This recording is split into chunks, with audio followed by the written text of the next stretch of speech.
एकादशी के दिन बन सके एक बेलपत्र, उस बेलपत्र के मध्य भाग में बीच वाली पत्ती पर लाल चंदन और दोनों पत्तियों पर पीला चंदन, नीचे वाली दोनों पत्तियों पर पीला चंदन, बीच वाली पत्ती पर लाल चंदन और दोनों पत्तियों पर पीला चंदन। और इसी बेलपत्र के साथ में जो लाल चंदन वाला जो पत्ती है उस पर एक श्वेत पुष्प, सफेद फूल रखकर आप अपनी कामना कर कर, जब आपको जल चढ़ाते चढ़ाते 3 महीना, 4 महीना, 5 महीना, 6 महीना आपके हो जाए और बाबा देव अधिदेव महादेव को जल चढ़ाते चढ़ाते समय बीत जाए, तब बाबा से अपने दिल की बात कहने के लिए लाल चंदन, सफेद पुष्प, पीला चंदन दोनों पत्तियों पर अपने हाथ में लेकर कामना कर कर अशोक सुंदरी वाली जगह पर जब हम उसको समर्पित कर, अशोक सुंदरी वाली जगह पर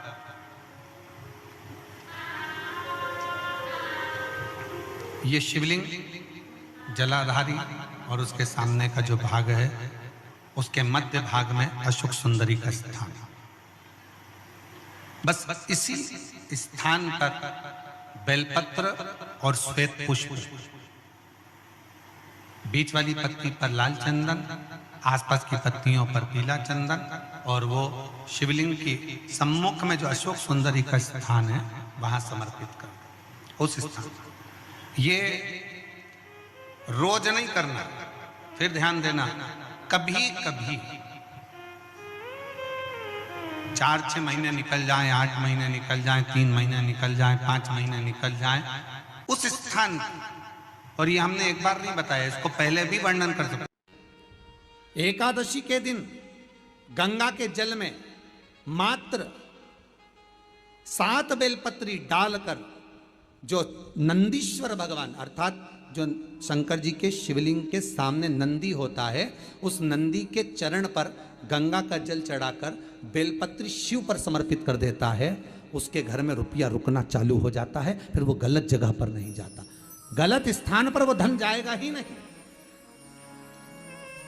बेटा अगर व्यसन में पड़ा हुआ है, मदिरा पान में पड़ा हुआ है, मांसाहार में, जुए आदि में जा रहा है, तुम्हें लग रहा है कि मेरा बेटा गलत मार्ग पर जा रहा है, ये मित्र दोस्ती गलत हो रही है, वो सही जगह पर आ जाए। तो हो रही है 30,000 रुपये महीना, 40,000 रुपये महीना कमा कर लेकर भी आ रहा है, कमाई तो आपकी हो रही है। 30-40 हज़ार रुपये महीना आप कमा रहे हो, 50,000 रुपये महीना, 1 लाख, 2 लाख, 4 लाख रुपये आप कमा भी रहे हो, पर आया और चला गया, उसका क्या करोगे?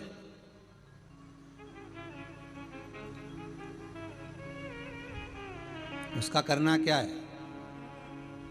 बहुत सुंदर संवाद है, ध्यान दीजिएगा। जिसके घर में कमाने वाले 2-4 हैं, पैसा तो आ रहा है पर घर में टिक नहीं रहा, डॉक्टर में, पुलिस में, एक्सीडेंट आदि में, कहीं गलत जगह पर व्यसन में अगर पैसा जा रहा है, जुए में, मांसाहार, मदिरा पान, या कहीं आया पैसा, पैसा आने में कमी नहीं, आ रहा है पर टिक नहीं रहा, रुक नहीं रहा, कोई मांगने आ गया, दे दिया, फिर वहां से अपने पास नहीं आ रहा, अपन कह रहे भैया हमारा पैसा लौटा दो, नहीं आ रहा।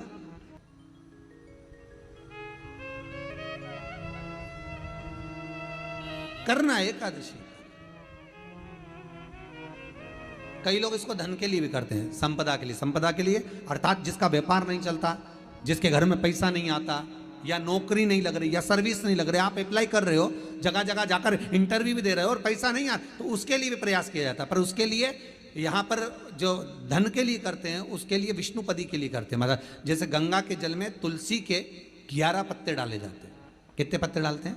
11 तुलसी के पत्ते डालते हैं, और उसको किसी भी नारायण के मंदिर में, राम कृष्ण शिव, शंकर नहीं, राम कृष्ण भगवान विष्णु, दत्त आदि जितने नारायण के मंदिर हैं, उस मंदिर में किसी भी पात्र में, एक छोटे से पात्र में उसको भरकर रखी आते हैं महाराज, उससे भी जॉब, सर्विस, नौकरी में सफलता प्राप्त हो जाती है। परंतु वो भी एकादशी को ही होता है। कुछ देर तक पात्र को रखा जाता है, फिर वही पात्र का जल किसी भी वृक्ष के नीचे डाल दिया जाता है, उससे भी नौकरी के लिए फायदा मिलता है। गंगा का जल कोई साधारण नहीं। पैसा, धन ज्यादा आने लगे तो पत्नी को कहना चाहिए कि देखो थोड़ा बहुत मेरा मन है, शिव महापुराण की कथा हो जाए या फिर कहीं सत्कर्म में लग जाए, कहीं ब्राह्मण भोज, साधु भोज, सन्यासी भोज, गुरु जन में, संत जन में, साधु जन में, तपस्वी जन में कहीं लग जाए। ये धर्म पत्नी, जहां धर्म जुड़ा हुआ हो वो धर्म। महाराज कुछ तिथियां होती हैं, जिन तिथियों में अगर आप रोज गंगा का जल शंकर को नहीं चढ़ा सकते तो शिव महापुराण कथा कहती है, स्कंद पुराण कहती है, विष्णु पुराण कहती है, गर्ग संहिता कहती है, गीता पुरुष गोरखपुर का कल्याण का गंगा अंक कहता है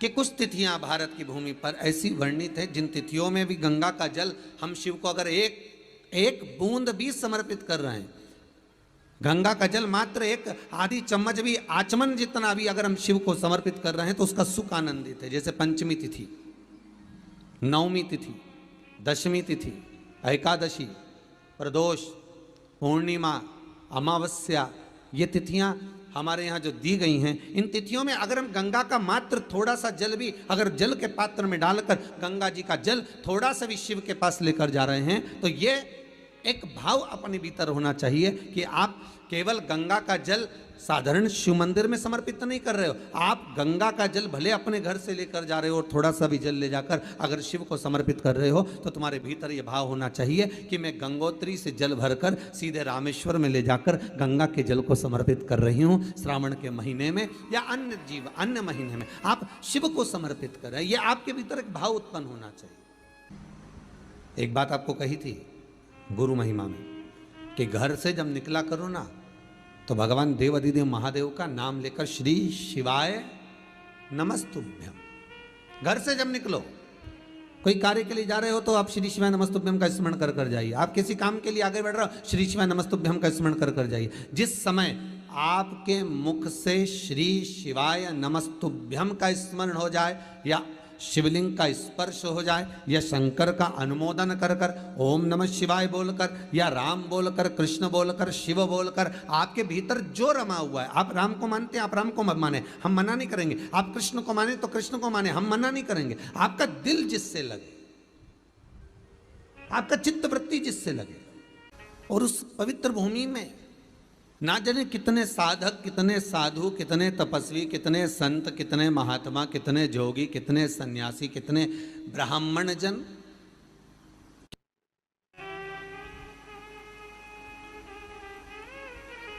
पवित्र भूमि,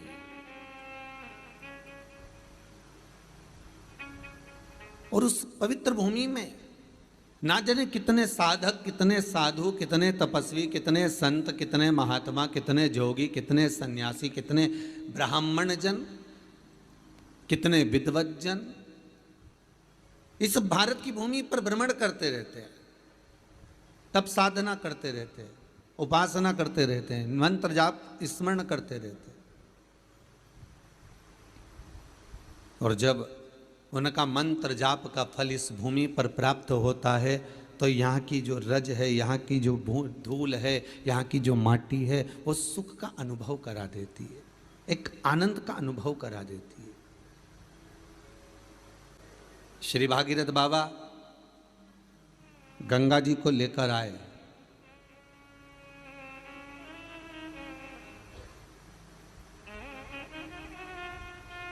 भागीरथ बाबा तो गंगा जी को लेकर आए 60,000 काकाओं के उद्धार के लिए, और वो गंगा भी बहती हुई गौमुख से लेकर चलते चलते चलते चलते वो गंगा भी कलकत्ता तक जब पहुंची है, गंगा सागर तक जब पहुंची है,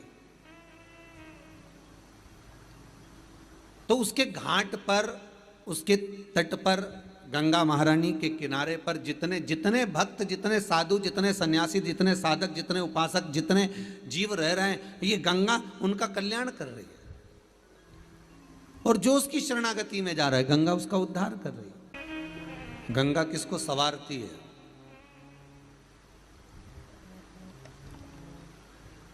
किसी ने कहा कि प्राण छूटे और गंगा जी में ले जाकर अस्थियों को छोड़ दो तो गंगा मोक्ष देती है। विष्णु पुराण में, गर्ग संहिता में, देवी भागवत में, शिव महापुराण में, स्कंद पुराण में लेख लिखे हैं कि गंगा जी ने शंकर जी से वर मांगा था कि मेरे जल में जब तक जीव की अस्थियां पड़ी रहेंगी तब तक वो जीवात्मा वैकुंठ का भोग भोगेगी।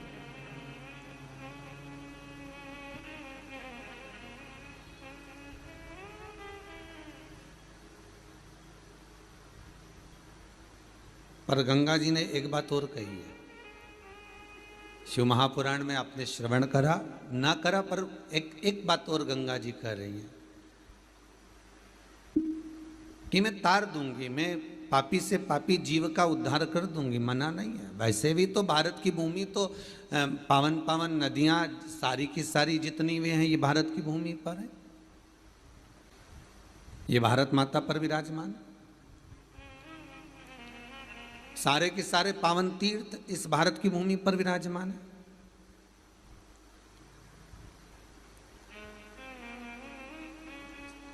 पुण्यमय नदियां, पुण्यमय तीर्थ, पुण्यमय तालाब, सरोवर जितने भी हैं ये सब इस भारत की भूमि पर हैं। गंगोत्री में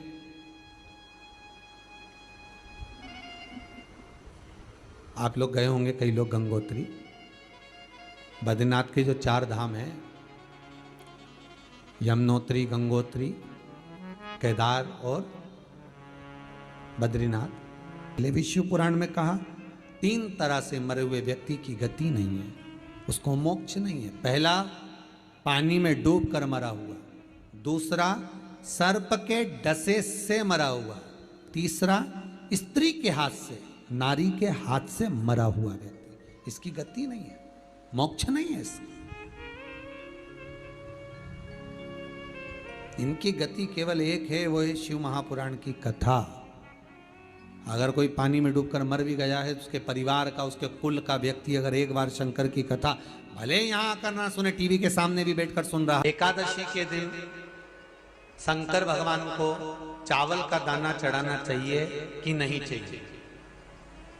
किसी ने पूछा कि चावल का दाना एकादशी पर भगवान शंकर को चढ़ा सकते हैं, चावल का दाना शंकर जी को चढ़ाते क्यों है, पहले तो वो समझ लो। बेलपत्री का तो महत्व आपको बार बार बताया कि बेलपत्री शिव जी को क्यों चढ़ाई जाती है, कहीं रोग के लिए, कहीं बीमारी के लिए, कहीं किस कार्य के लिए, कहीं कोई कार्य के लिए, कहीं कोई कार्य के लिए। चावल का दाना अगर हम शंकर भगवान को चढ़ा रहे हैं तो क्यों चढ़ा रहे हैं, उसका कारण क्या है? चावल का दाना शिव को चढ़ाने का केवल एक कारण रहता है कि चावल को अक्षत कहते हैं। अक्षत का मतलब होता है अक्षय।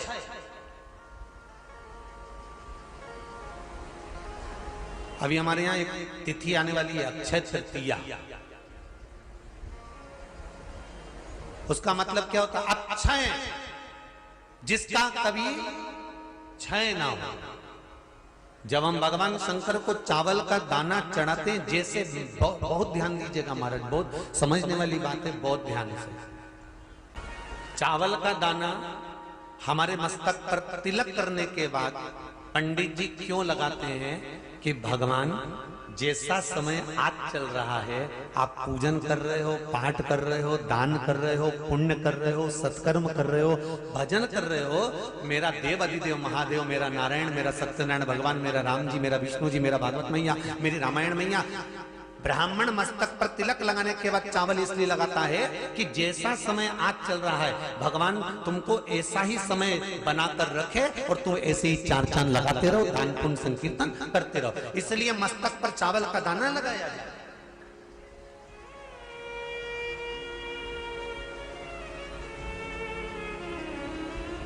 कोई मर जाता है, मरने के बाद जब तक पगड़ी नहीं होती तब तक माथे पर तिलक, चावल का दाना लगाया जाता है। जम के बोलो जरा, नहीं लगाते। किसी पंडित जी से पूछो, ब्राह्मण देवता से पूछो, ब्राह्मण देवता ये कोई मर गया, और हमारा तो नियम है कि हम सिर पे तिलक लगाते हैं, चावल लगाते हैं, या पंडित जी से हम तिलक लगवाते हैं, मंदिर जाते हैं तो मंदिर में जाके तिलक लगवा के हम चावल का दाना लगवाते हैं। क्यों नहीं लगाते? उसका कारण क्या है? जब किसी के मरने के बाद 10 दिन तक, 12 दिन तक मस्तक पर तिलक क्यों नहीं लगाया जाता? 10-12 दिन तक माथे पर तिलक या चावल क्यों नहीं लगाया जाता? उसका कारण है कि ये जो समय आया है, तुम्हारे यहाँ जो गमी हुई है, तुम्हारे यहाँ कोई मर गया है, तुम्हारे यहाँ किसी के प्राण छूट गए हैं, तो ब्राह्मण इसलिए तिलक नहीं लगाता आपको, इसलिए चावल का दाना नहीं लगाता कि ऐसा दिन भगवान अब ना लाए, इसको अमर ना करे, इसको अक्षय ना करे, इसको प्रबल ना करे।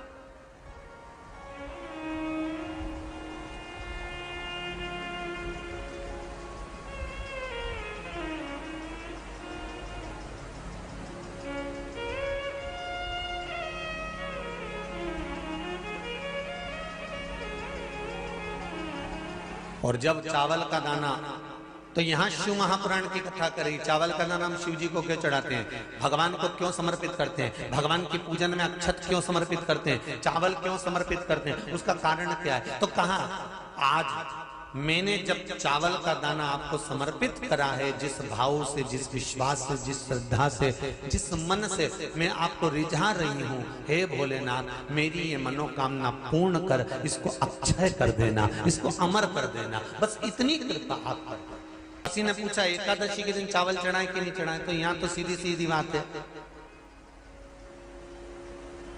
बीमारी देखकर थोड़ी ना आती है कि नवरात्र चल रहे हैं कि सावन का सोमवार चल रहा है, बीमारी तो बीमारी। तुम चावल मत खाओ। तिरुपति कौन कौन गया, हाथ उठाओ, ठीक है। जगन्नाथ जी कौन कौन गया, हाथ उठाओ, हाँ ठीक है।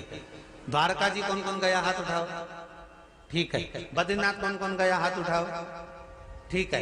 एकादशी के दिन कभी तुम बद्रीनाथ चले जाओ, एकादशी के दिन तुम द्वारका चले जाओ, एकादशी के दिन तुम तिरुपति चले जाओ, एकादशी के दिन तुम जगन्नाथ चले जाओ, एकादशी के दिन तुम्हारी मर्जी पड़े भगवान के किसी धाम में चले जाओ और भगवान को भोग लगाओ और उनकी थाली को झांक कर देखना, उसमें चावल जरूर मिलेगा, उसमें ऐसा नहीं है कि चावल नहीं मिलेगा। बद्री नारायण में भगवान को चावल का भोग लगा हुआ मिलेगा, द्वारका में चावल का भोग लगा हुआ मिलेगा, आपको जगन्नाथ में चावल का भोग लगा हुआ मिलेगा, तिरुपति में मिलेगा, द्वारकाधीश में मिलेगा, नाथद्वारा में मिलेगा, सांवरिया सेठ में मिलेगा, काकरोली जी में मिलेगा। आप जहां जाओगे वहां पर एकादशी के दिन भगवान को चावल आएगा, क्योंकि भगवान के लिए परहेज नहीं है। जो काम में डूबा हुआ है, जो आसक्ति में डूबा हुआ है, जो लोभ में डूबा हुआ है, जो वासनाओं में डूबा हुआ है, जो तृष्णा में डूबा हुआ है, और जो माता के गर्भ से जन्म लिया, एकादशी के दिन चावल उसको नहीं खाना। अब हमारे यहां तो कहावत में कहते हैं, राम जी की जब स्तुति गाते हैं तो कहते हैं भय प्रगट, आती है आप लोगों को, एक लाइन तो आती होगी, गाओ जरा। भय प्रगट दीन कौशल्या। अब रामचरितमानस में कहा भय प्रगट कृपाला, प्रगट मतलब एकदम सामने आ गए। यहां लिखा है पेदा भय लाला। अगर तुलसीदास जी लिखते तो जन्म लिया होता राम जी ने, तो तुलसीदास बाबा लिख देते कि पैदा भय, माता के गर्भ से इनका जन्म। नहीं नहीं नहीं, यहाँ कहा भय प्रगट कृपाला दीन कौशल्या। यहाँ प्रगट। एकादशी के माता पिता कौन है? सबसे पहले एकादशी का व्रत किसने रखा था?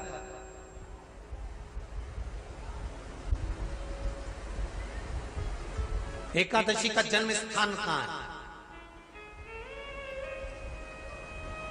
दुनिया के लोग बहुत प्रश्न करते हैं, राम जी अयोध्या में हुए थे, भगवान कृष्ण मथुरा में हुए थे, तो एकादशी कहां हुई थी? तो उसको बताना तो पड़ेगा कहां हुई थी।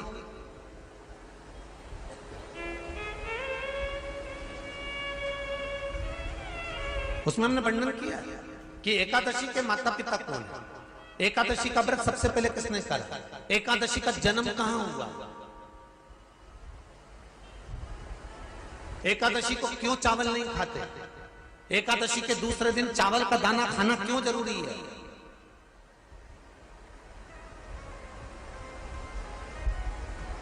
कौन सा तीर्थ है जहां एकादशी को उल्टा लटका दिया? एक एक चीज का वर्णन स्कंद पुराण सब चीजों का वर्णन कर देते हैं। प्रत्येक तो यहां जो वर्णन आया कि आप मनुष्य जो माता पिता के गर्भ से, माता के गर्भ से जन्म लिया हो, संसार में जिसका जन्म हुआ हो और मृत्यु लोक में गर्भ की कैद में रहने के बाद जन्मा हो, उसको एकादशी के दिन चावल नहीं खाना चाहिए। महाराज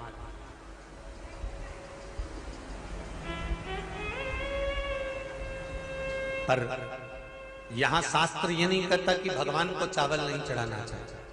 यहाँ शास्त्र कहता है आप शिव जी को चाहे एकादशी हो, चाहे द्वादशी हो, चाहे प्रदोष हो, चाहे पूर्णिमा हो, चाहे अमावस्या हो, चावल का दाना आप भगवान शिव को समर्पित कर सकते हो। और ज्यादा नहीं, शंकर कभी ये नहीं कहते कि मुझे बहुत सारा चढ़ा। शंकर जी की कथा कहती है कितना, मात्र एक चावल का दाना। हम तो उनसे भी कहेंगे जो लोग कहते हैं ना कि हम आज हमारा सावन का महीना है तो आज हमें भगवान को 1.25 लाख बेलपत्र चढ़ाएंगे, तो कोई कहता हम 1000 बेलपत्र चढ़ाएंगे, तो कोई के हम 5000 चढ़ाएंगे, कोई के हम 50,000 चढ़ाएंगे। मेरा निवेदन केवल इतना है, तुम तो एक चढ़ा। और ये भी जरूरी नहीं है एक बेलपत्र भी कब चढ़ाई जाती है शंकर भगवान को, जब तुमने किसी एक बेलपत्र का पेड़ लगाया होगा और वो पेड़ बड़ा हो गया होगा, तब तुम हकदार बनते हो कि किसी के पेड़ की बेलपत्र तोड़कर शिव को चढ़ाई जाए। मान लो कोई व्यापार, कोई दुकान, कोई फैक्ट्री आपकी ठीक नहीं चल रही है, आप ठेला लगा रहे हो, सब्जी की दुकान लगा रहे हो, कोई दुकान खोल कर बैठे हो, कोई फैक्ट्री लगा कर बैठे हो, कोई व्यापार कर रहे हो और उस व्यापार में तुम्हें आनंद नहीं आ रहा, बहुत तकलीफ चल रही है, बहुत तकलीफ, सब कुछ करके देख लिया पर वो तकलीफ मिटी नहीं रही। तो थोड़े दिन, थोड़े समय किसी भी शंकर के मंदिर में बटकेश्वर महादेव के नाम से एक